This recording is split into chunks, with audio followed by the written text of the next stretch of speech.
Hello, one and all.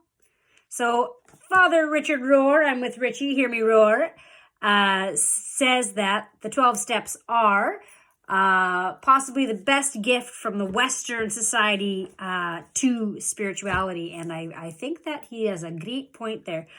I work the steps as a member of Al-Anon, which is a fellowship of relatives and friends of alcoholics.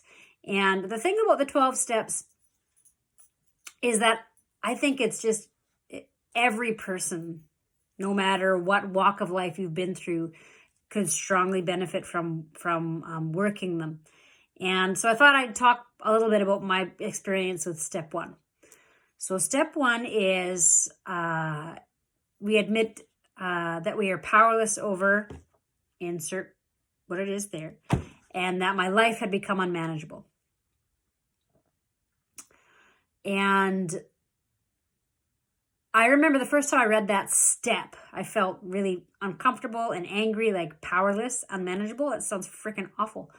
And it seemed so against what culture had ingrained in me as something to aspire to, have power and all of the control of all the things.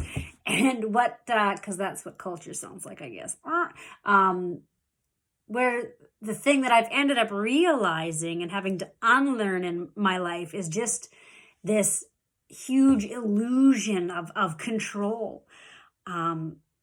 Where the power of this step, ironically, you could say, but that the beauty in this step is like, as I realize, when I stop trying to control and having to have power over all of the things, ironically and paradoxically, I become more free.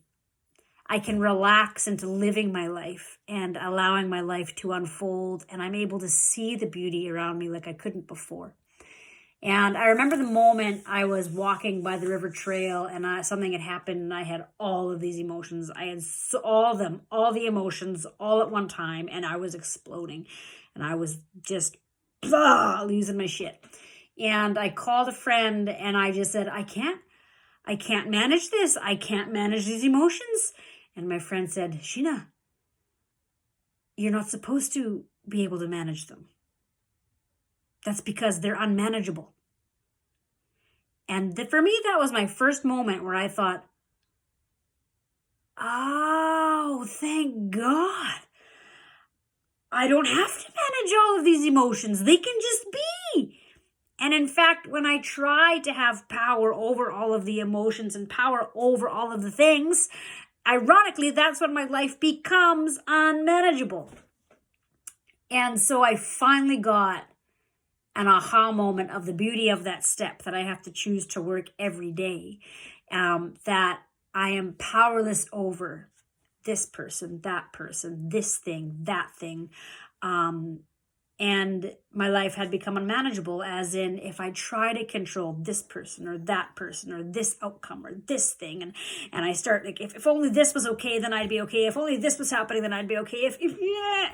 Then your entire being is like of unmanageability. And so step one, and I encourage, join in, man, jump in the game of awesomeness with the steps, is I am powerless over, what is it? What is the thing that is controlling so much of your being? And that is causing angst or anxiety. And how is it that we can work towards saying, I am powerless, and that's okay. I am powerless. And as I realize that, I actually find freedom and the ability to imagine new ways of being and imagine that things can be different, because I'm finally allowing all of that energy that I was forcing into this suffering or whatever it is that I was forcing it into or trying to change or trying to whatever.